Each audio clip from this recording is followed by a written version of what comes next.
kepada kita semua sehingga kita dapat berkumpul di sini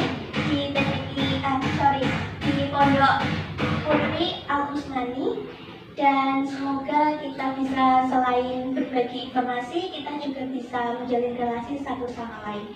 Kemudian yang kedua, tidak lupa sholawat serta salam kita haturkan kepada Nabi Muhammad SAW.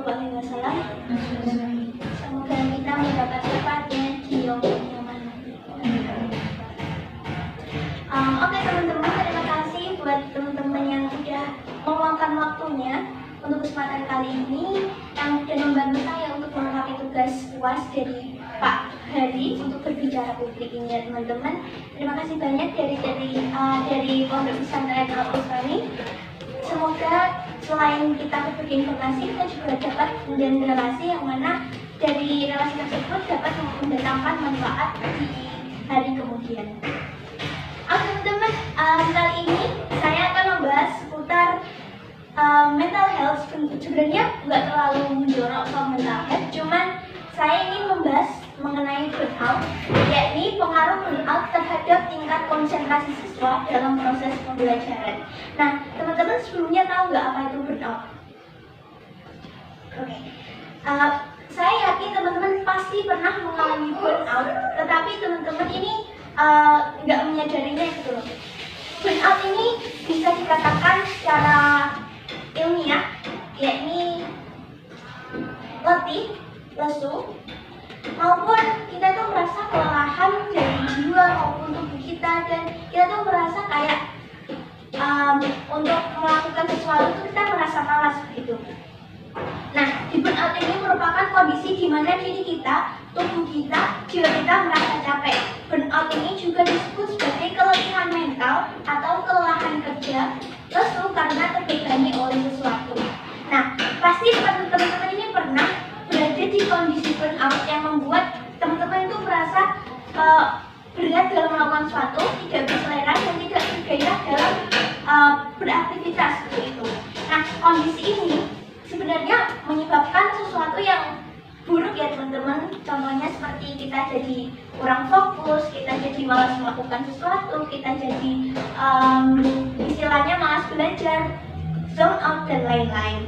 Nah, kemudian penyebab burnout ini banyak sekali ya teman-teman. Yang pertama ada beban yang kita terima, misalnya kita adalah seorang pekerja, kita banyak sekali mendapat tekanan dari pekerjaan, kemudian ketika kita sekolah, kita mondok dan kita harus banyak-banyak mengerjakan tugas yang diberikan gitu ya. Kemudian burnout ini juga bisa terjadi karena memiliki kesulitan untuk menyeimbangkan kita dengan kondisi. Kita juga susah untuk beradaptasi dengan lingkungan, terus kita memiliki komunikasi yang buruk dengan sesama, atau misalnya kayak relasi antar kita dan lingkungan itu tidak begitu baik gitu.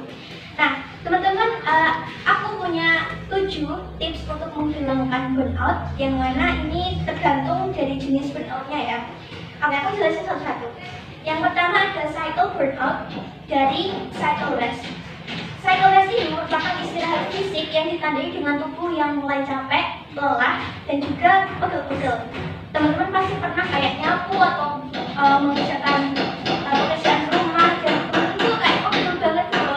Nah, hal untuk mengatasi burnout yang satu ini adalah dengan istirahat, tidur. Dengan tidur seperti 7 jam yang kita butuhkan setiap hari, jadi bisa menghilangkan cycle rest ini. Yang kedua adalah mental rest. Ternyata bukan hanya cycle rest yang kita butuhkan, tidur aja yang kita butuhkan untuk menghilangkan cycle burnout ini. Tapi kita juga ada mental burnout yang juga membutuhkan solusi untuk menghilangkan rasa keletihan itu.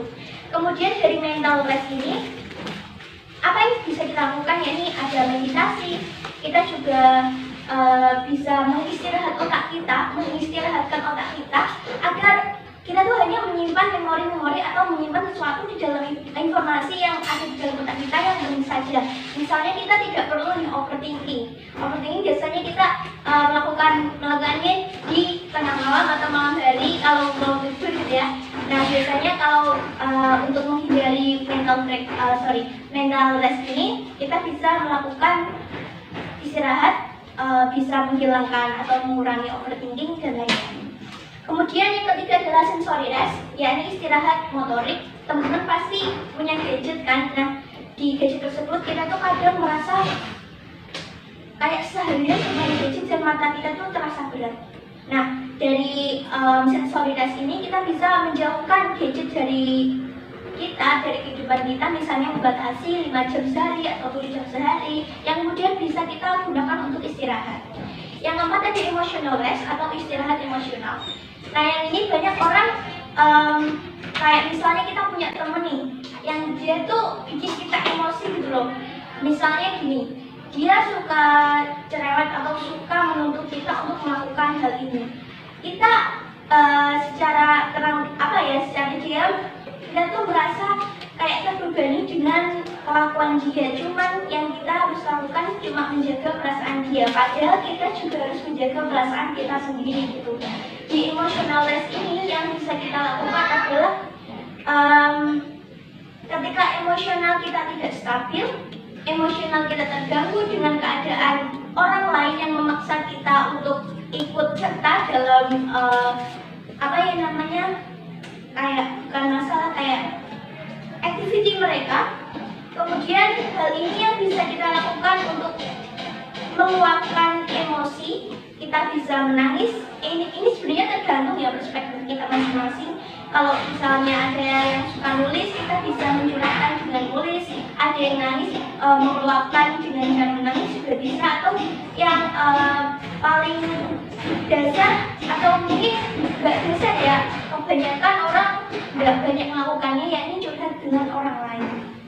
Yang kelima ada social rest atau istirahat sosial. Di istirahat sosial ini biasanya kita kayak malas bertemu dengan orang lain. Itu gejalanya ya, kayak kita tuh udah malas beradaptasi, kita capek dengan kegiatan atau realita yang ada di sekitar kita. Kemudian apa yang bisa kita lakukan dari social rest ini? Kita bisa kayak me time, menjauhkan diri, tapi nggak terlalu misalnya kayak mengurung diri, tapi kita kayak memperhatikan apa kebutuhan kita secara emosional kita sendiri. Kemudian yang terakhir ini ada spiritual rest. Nah, yang spiritual rest ini terkait dengan bagaimana kalau misalnya kita merasa hidup kita monoton, kita kehilangan gairah untuk melakukan sesuatu. Biasanya ini terkait mengenai spiritual rest. Hal yang bisa kita lakukan adalah dengan mendekatkan diri kepada Tuhan, beribadah, dan hal-hal lain seperti meditasi untuk mengembalikan energi atau emosi jiwa kita yang hilang. Nah, kemudian dari 7 burnout ini teman-teman, sebenarnya pengaruhnya terhadap proses pembelajaran itu apa sih? Yang pertama, siswa akan kurang fokus dalam menangkap informasi atau materi yang dipaparkan oleh guru di kelas. Yang kedua, siswa selalu ingin mengakhiri sesi pembelajaran dan ingin tidak ingin lagi menerima karena otak kita sudah mungkin banyak digunakan gitu ya. Terus siswa ini sering zone out atau sering melamun, kurang atau kehilangan fokus dan kerap mengantuk karena kurang tidur, karena kelelahan yang ada juga. Kemudian kesulitan belajar, kehilangan mood, dan juga sering bad mood juga. Nah, akibatnya dari hal ini akan menyebabkan apa yang kita lakukan, aktivitas yang akan dilakukan kita menjadi tidak maksimal.